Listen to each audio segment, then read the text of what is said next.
Sabe, em momentos de crise assim, quando parece que tudo tá perdido, né? A história muitas vezes mostra umas figuras que se levantam de um jeito inspirador. Hoje a gente vai mergulhar na história de um líder assim, o Neemias.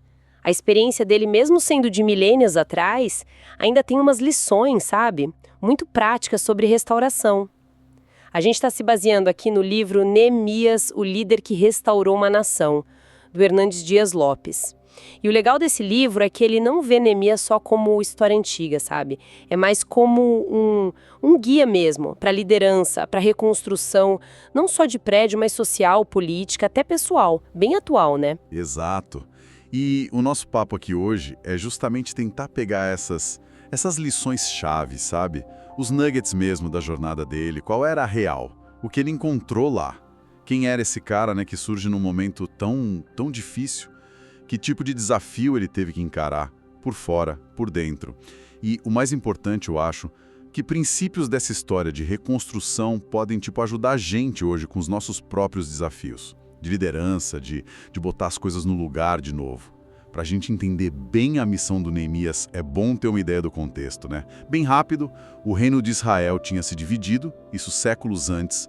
O reino do norte, Israel, caiu para a Síria, lá para 722 a.C.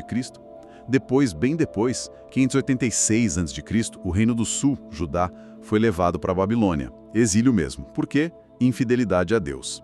Ficou uns 70 anos por lá. Aí entra em cena o Império Medo-Persa. Eles conquistam a Babilônia e a política deles era diferente. Deixavam os povos voltarem para suas terras. Foi aí que Ciro, o rei persa, liberou os judeus para voltar. Ah, então não foi todo mundo de uma vez, né? Foi em etapas, assim.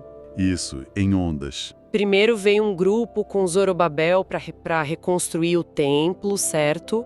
Anos depois, Esdras, focado mais na lei, no ensino. E aí sim, uns 13 anos depois do Esdras, já com outro rei, Artaxerxes I, lá para 444 a.C., é que aparece Neemias. A missão dele era bem específica: os muros de Jerusalém.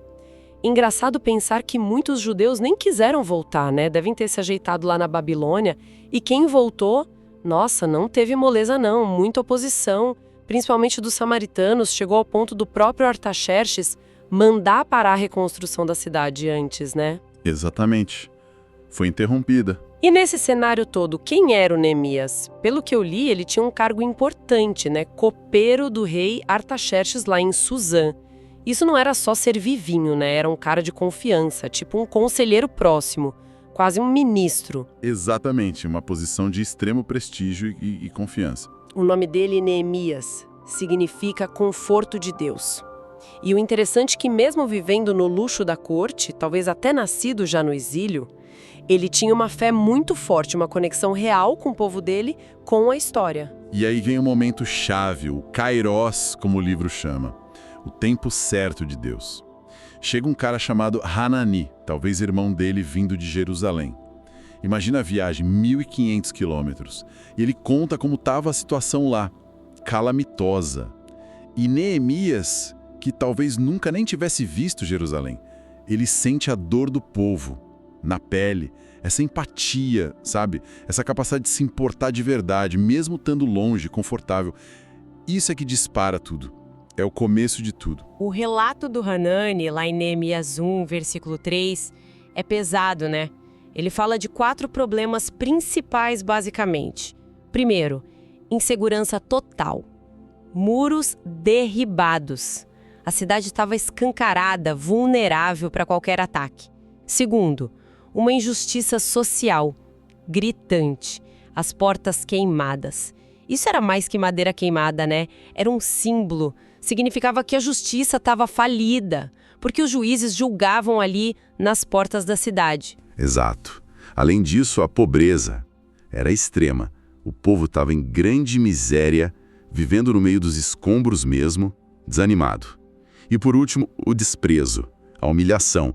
Eles se sentiam abandonados, sabe? Esquecidos. Isso acaba com a alma de qualquer um. Era a ruína física, social e moral. Um quadro desolador. E como Neemias reage quando ouve isso? A descrição lá em Neemias 1.4 é: nossa, é forte. Ele não fica só triste, ele chora, lamenta, jejua e começa a orar muito. E não foi uma coisinha rápida, né? Ele passou 4 meses assim, do mês de Quisleu até Nisão, 4 meses nessa busca, nessa intercessão. E a oração dele, que está lá nos versículos 5 a 11, é tipo um modelo, né? Ele começa adorando a Deus, aí confessa os pecados, os dele e os do povo, lembra a Deus das promessas de restauração se houvesse arrependimento e insiste, orando dia e noite. Caramba! E aqui tem uma lição que vai além do óbvio. Tem que orar e agir. É a sequência. E a intensidade da preparação dele. Ele não fez uma oraçãozinha e saiu correndo para fazer um plano. Foram meses de busca profunda antes de sequer pensar em falar com o rei. Isso mostra um jeito de liderar onde, a clareza espiritual, a convicção que vem de dentro, isso vem primeiro. É a base para buscar ajuda fora. A oração não era só pedir ajuda, sabe? Era um processo de se alinhar com Deus, de ganhar força interior, de buscar a estratégia certa, a estratégia divina mesmo. Faz todo sentido. E essa preparação toda aparece na hora da ação, né? Lá no capítulo 2. Quando ele finalmente vai falar com o rei Artaxerxes, que era o mesmo rei que tinha mandado parar tudo antes. Que coragem! E ele não chega lá só choramingando. Ele tem um plano bem detalhado. Pede permissão para ir, pede cartas para garantir a viagem segura, pede ordem para conseguir madeira específica para os portões, para os muros e até escolta militar. Ele sabia direitinho o que precisava. E quando consegue, ele reconhece. Foi a boa mão de Deus. Essa mistura, né? Fé profunda, planejamento nos detalhes e coragem para pedir. Mas é claro que não ia ser fácil, né? Assim que ele chega em Jerusalém e começa a animar o pessoal, pronto. A oposição aparece. Com tudo. Uns caras chamados Sambalá, Tobias, Gesem. Eles entram em cena na hora. E as táticas deles são variadas e não param. Primeiro tentam o deboche, a zombaria. Esses judeus fracos. O que eles pensam que estão fazendo? Qualquer raposinha derruba esse muro aí. A ideia era desmoralizar, né? Imagina o efeito disso num pessoal que já estava para baixo. Como é que Neemias lidou com essa primeira onda de ataque, de zombaria? Ele responde com oração e foco no trabalho. A oração dele é quase um desabafo confiante. Ouve, ó nosso Deus, como a gente está sendo desprezado. E, na prática, ele bota o povo para trabalhar. Foco total. Mas a oposição não para aí, claro. Eles mudam de tática. Partem para acusações políticas sérias. Dizem que Neemias estava planejando se rebelar contra a Pérsia, por isso estava reconstruindo os muros. Espalham boatos para dar medo, para criar desconfiança. Além da zombaria e das acusações falsas, eles tentaram algo mais, digamos, direto, físico. Tentaram sim. Vendo que Neemias não desistia, eles planejaram atacar os trabalhadores. E aí, a gente vê outra resposta genial do Neemias. Vigilância o tempo todo. E prática. Ele organiza guardas e arma os construtores. A imagem que a Bíblia descreve é fantástica. Com uma mão eles trabalhavam na obra e na outra seguravam a arma. É a união perfeita da fé, o nosso Deus vai lutar por nós, com ação prática, vigilância armada. Essa imagem da espada numa mão e a colher de pedreiro na outra é muito forte mesmo. Mas parece que os inimigos ficaram ainda mais sofisticados nas táticas, né? Com certeza. Vendo que o ataque direto e a intimidação não estavam funcionando, eles tentaram umas estratégias mais sutis. E perigosas. Convidaram Neemias para umas reuniões de paz fora de Jerusalém, lá no Vale de Ono. Claramente era uma armadilha, né? Para pegar ele longe da proteção da cidade. A resposta do Neemias é um clássico de foco na missão. Tô fazendo uma obra muito importante e não posso parar para descer aí e encontrar vocês. Direto ao ponto. Ele sacou a armadilha e teve mais coisa ainda. Sim, a coisa ficou mais feia. Eles contrataram um falso profeta, um tal de Semaías, para tentar fazer Neemias cair num erro grave. A ideia era assustar Neemias para ele se esconder dentro do templo. Só que isso só sacerdote podia fazer. Se Neemias fizesse isso por medo, ia perder toda a autoridade moral e espiritual. Mas Neemias, ele percebeu a trama, não caiu nessa.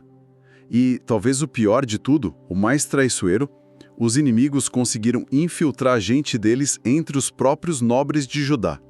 Esses nobres ficavam trocando cartas com Tobias, minando a unidade por dentro. Uau!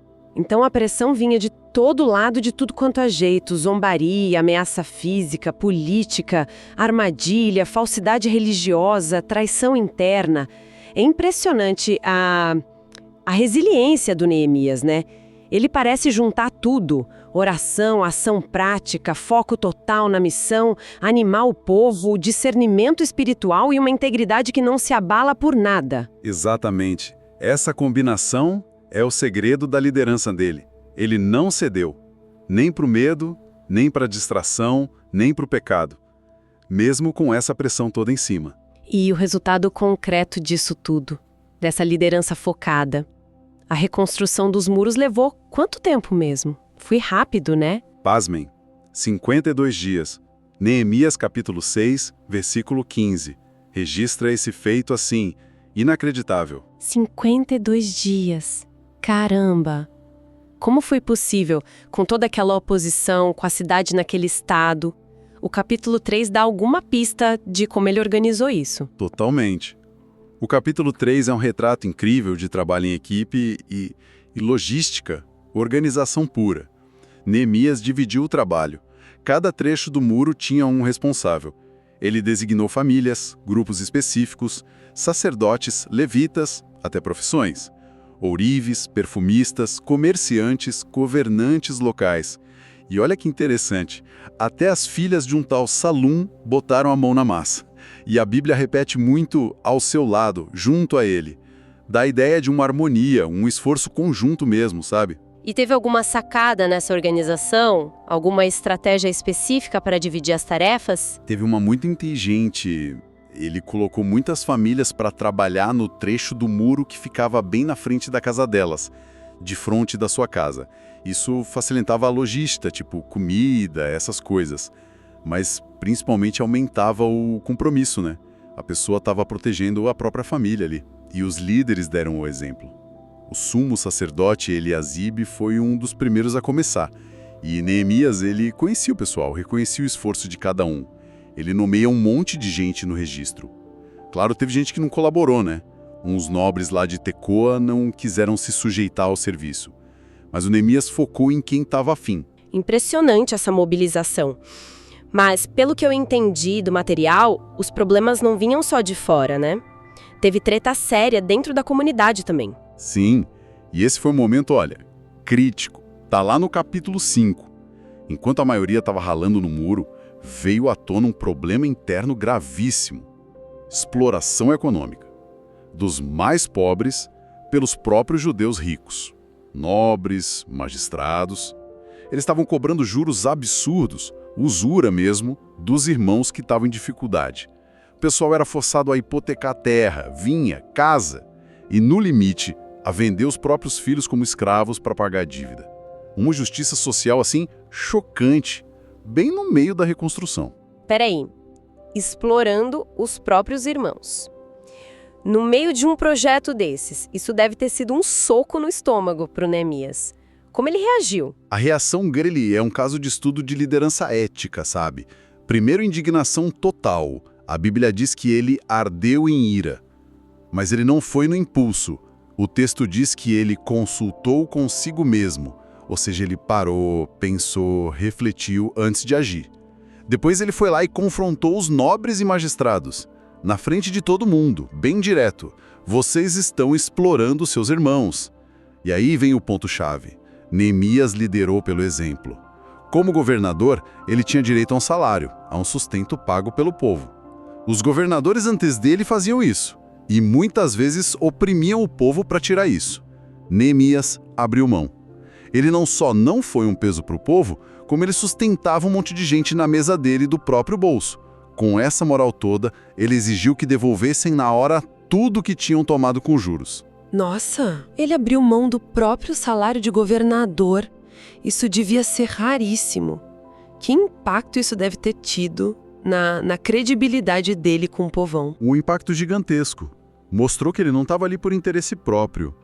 Estava ali pelo bem do povo e por temor a Deus. Essa atitude deu para ele uma autoridade moral assim, inquestionável, para poder cobrar a justiça dos outros. É a diferença, né? Entre liderar só pelo cargo e liderar pela influência do caráter. A motivação dele era clara: temor a Deus e compaixão pelo sofrimento do povo. Entendi. Depois dessa crise interna resolvida e dos muros prontos, o que veio depois? Acabou a missão ali. A parte física principal, sim. Mas Neemias sabia que precisava consolidar aquilo. No capítulo 7, ele nomeia guardas para as portas de Jerusalém e escolhe a dedo homens de confiança, de caráter provado. O irmão dele, Hanani, e um outro líder, Hananias, que é descrito como homem fiel e temente a Deus mais do que muitos. Olha os critérios: fidelidade e temor a Deus. Depois veio outro desafio: repovoar Jerusalém. Está lá no capítulo 11. Morar na cidade recém-murada ainda era meio perigoso. Talvez não fosse tão bom economicamente. Neemias usou uma mistura de estratégias: voluntários, sorteio, 1/10 do pessoal do campo foi sorteado para morar na cidade e o exemplo dos líderes, que se mudaram para lá para incentivar. Parecia que as coisas estavam entrando nos eixos, né? Mas a história ainda dá umas voltas, né? Dá sim. E essa é talvez uma das lições mais realistas do livro. O capítulo 13 mostra Neemias voltando para Jerusalém depois de um tempo fora, uns 12 anos mais ou menos. Ele tinha voltado a servir o rei lá na Pérsia. E o que ele encontra quando volta, olha, uma decadência espiritual e social bem triste. Aquela aliança que o povo tinha feito com Deus estava sendo quebrada, de várias formas. Mas já, depois de todo aquele esforço, o que aconteceu de errado? Foi chocante mesmo. O sumo sacerdote, o Eliasebe, tinha ficado amiguinho do Tobias, lembra dele? O inimigo persistente. E deu para ele uma sala dentro da área do templo. Dá para acreditar. Os levitas e cantores que precisavam dos dízimos para viver e cuidar do culto foram abandonados. O povo parou de contribuir, eles tiveram que largar tudo e voltar para a roça para sobreviver. O sábado estava sendo profanado na cara dura, comércio rolando solto dentro e fora da cidade. E, para completar, os casamentos com mulheres de outros povos pagãos tinham voltado com tudo. Chegou ao ponto de muitos filhos nem saberem mais falar hebraico, perdendo a conexão com a lei e com a identidade judaica. Terrível. Que desolador. A resposta do Neemias deve ter sido forte, imagino. Fortíssima. E na hora, ele expulsou o Tobias e as tralhas dele do templo, mandou purificar o lugar, deu uma bronca nos oficiais pela negligência com os levitas, restabeleceu a coleta dos dízimos, mandou fechar as portas da cidade no sábado para acabar com o comércio e confrontou feio os homens que tinham casado com estrangeiras. Chegou a arrancar cabelo e barba deles e fez eles jurarem que não iam mais fazer aquilo. A lição é clara, né? Restauração não é um evento único. Precisa de vigilância, o tempo todo. É como aquele lema da reforma: a igreja reformada sempre se reformando. Não pode parar. E é interessante pensar que talvez a reforma mais profunda e duradoura que Neemias ajudou a fazer não foi a do muro físico, foi a espiritual, que está centrada na palavra de Deus, como a gente vê nos capítulos 8 e 9. É significativo que depois que os muros ficaram prontos, foi o próprio povo que pediu. Pediu para o Esdras, o escriba, ler o livro da lei de Moisés para todo mundo ouvir. Momento. Da leitura da lei, o livro descreve a reação do pessoal. O capítulo 8 descreve uma cena poderosa, viu? Esdras lê a lei por horas, desde cedinho até o meio-dia. E os levitas iam passando no meio do povo, explicando o texto para todo mundo entender mesmo. A reação da multidão foi uau! Ouviram com atenção total, mostraram respeito, levantaram quando o livro foi aberto, adoraram a Deus, ergueram as mãos, se prostraram no chão e choraram. Choraram muito ao ouvir a lei e ver como a vida deles estava longe daquilo que Deus pedia. Um confronto forte. Um choro de arrependimento mesmo, então. Sim, total. Mas não ficou só na tristeza, não. Neemias, Esdras, os levitas, eles animaram o povo. Não fiquem tristes, porque a alegria do Senhor é a força de vocês. E essa alegria virou obediência na prática. Eles redescobriram e celebraram a festa dos tabernáculos com um entusiasmo que, olha, não se via há séculos, desde a época de Josué. Que incrível!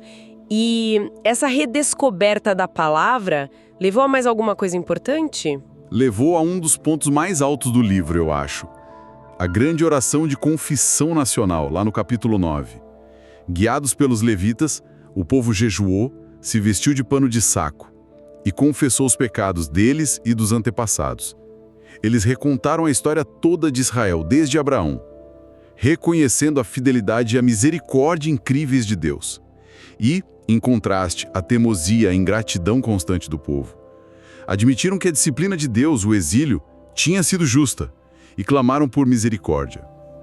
Ficou muito claro ali que a verdadeira restauração, aquela que dura, precisava desse reencontro profundo com a palavra e de um coração quebrantado diante de Deus. Resumindo, então, essa jornada toda, Neemias se destaca demais, né? Um líder que soube juntar de um jeito excepcional uma fé totalmente dependente de Deus com uma ação super prática.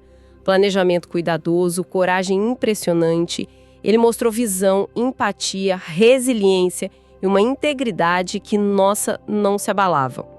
A restauração de Jerusalém foi muito mais que levantar muro. Foi lidar com o inimigo externo, resolver briga interna delicada, como a da injustiça social, e, no fundo, foi reconectar o povo com a palavra de Deus. E isso foi fundamental. Sem dúvida. E a relevância de Neemias hoje é enorme.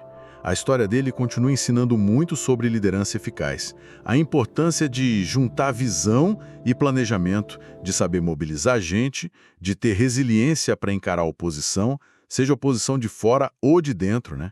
De manter a integridade pessoal acima de tudo e de ter a sensibilidade para cuidar tanto do concreto, dos muros, quanto das questões do coração, da justiça. E, claro, é um lembrete forte da fragilidade dos nossos esforços, né? E da necessidade vital de vigiar, de se renovar sempre. Fica, então, uma reflexão para quem está ouvindo a gente. Quais são os muros quebrados e as portas queimadas nas nossas áreas de influência hoje? Talvez na vida pessoal, na família, na comunidade, no trabalho, na sociedade em geral. Inspirados por essa história de Neemias, como é que a gente pode buscar a direção de Deus e, ao mesmo tempo, agir com planejamento, com coragem, com perseverança, para começar a restaurar onde precisa? E a pergunta talvez mais desafiadora: será que a gente tem essa disposição, como Neemias teve, de trocar o nosso conforto, a nossa segurança pessoal, por uma causa maior? Mesmo sabendo que isso provavelmente vai trazer oposição, crítica, desafio interno, fica aí para pensar.